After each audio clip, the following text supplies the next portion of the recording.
Radhe Radhe friends, welcome back to my channel. आज अमारे बनावाना था ढोसा।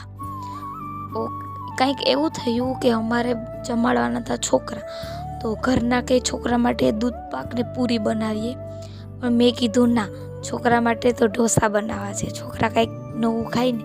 अत्यारे अमारे यहाँ जमवानुं होय तो छोकराओने पूरी दूध पाक ने एवुं ज जमवा दे छे।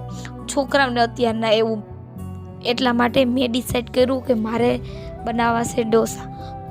મેં ડોસા બનાવવા માટે ચોખા અને દાળ પલાળી દીધી, પછી એને પીસી નાખી અને પછી મેં ડિસાઈડ કર્યું કે મારે થોડોક સાંભળે બનાવવો છે, બહુ ટેસ્ટી લાગે અને છોકરાને બહુ જ ગમ્યો હતો। તો મેં એના માટે ડુંગળી સુધારી લીધી, ટમેટાં, સળગવાની સીંગું લીધી છે, બટાટા અને રીંગણા થોડુંક એવું છે જે તમને ભાવે નોર્મલ શાકભાજી લઈ શકો છો। અને એ બધી મેં પછી દાળ બાફવા મૂકી અને પછી આ શાકભાજીનો વઘાર કરી નાખ્યો।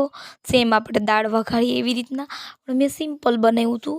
છોકરાઓને ખાવાનું હતું, સ્પાઇસી ને એવું ન ખાય એટલે થોડુંક સિમ્પલ હતું। પછી મેં દાળ બાફેલી હતી એ દાળ એમાં નાખી દીધી અને આંબલી પણ મેં પલાળી હતી। આંબલી એની બહુ ટેસ્ટી લાગે એટલા માટે થોડીક આંબલીનું પાણી એડ કરી દઈએ આપણે। અને મેં પછી આંબલીનું પાણી એડ કરી દીધું અને થોડોક ગોળે ન ખાય એટલે ખાટું મીઠું ટેસ્ટી લાગે। અને પછી હું લાગી ગઈ હતી બેટર જોવા કે બેટરનું કેવું ફર્મેન્ટ થયો છે।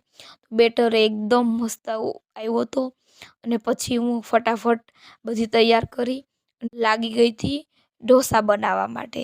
બીકોઝ છોકરા આવવા માંડ્યા હતા તો હું ફટાફટ ઢોસા બનાવવા લાગી ગઈ। અને બટેટાનું પણ બેટર તૈયાર થઈ ગયું હતું, પેસ્ટ, એટલે બટેટા તૈયાર કરી એક સાઈડમાં અને હું લાગી ગઈ હતી ઢોસા બનાવવા માટે। તો મારા ઢોસાનું લુક તમને કેવું લાગ્યું કમેન્ટ કરીને કહેજો। મને ઢોસા કેવા બનાવતા આવડે છે એ પણ કહેજો। તો પછી ઢોસા બનાવી અને લાગી ગયા છોકરાઓને જમાડવા માટે। તો તમને કેવા લાગ્યા મારા ઢોસાનું લુક કમેન્ટ કરીને કહેજો। મારું ચેનલ સબસ્ક્રાઈબ કરી લેજો અને રોજે રોજ નવા નવા વિડીયો જોવા માટે મારું ચેનલ સબસ્ક્રાઈબ કરીને વિડીયો લાઈક, શેર અને કમેન્ટ કરવાનું ના ભૂલતા। રાધે રાધે ફ્રેન્ડ્સ।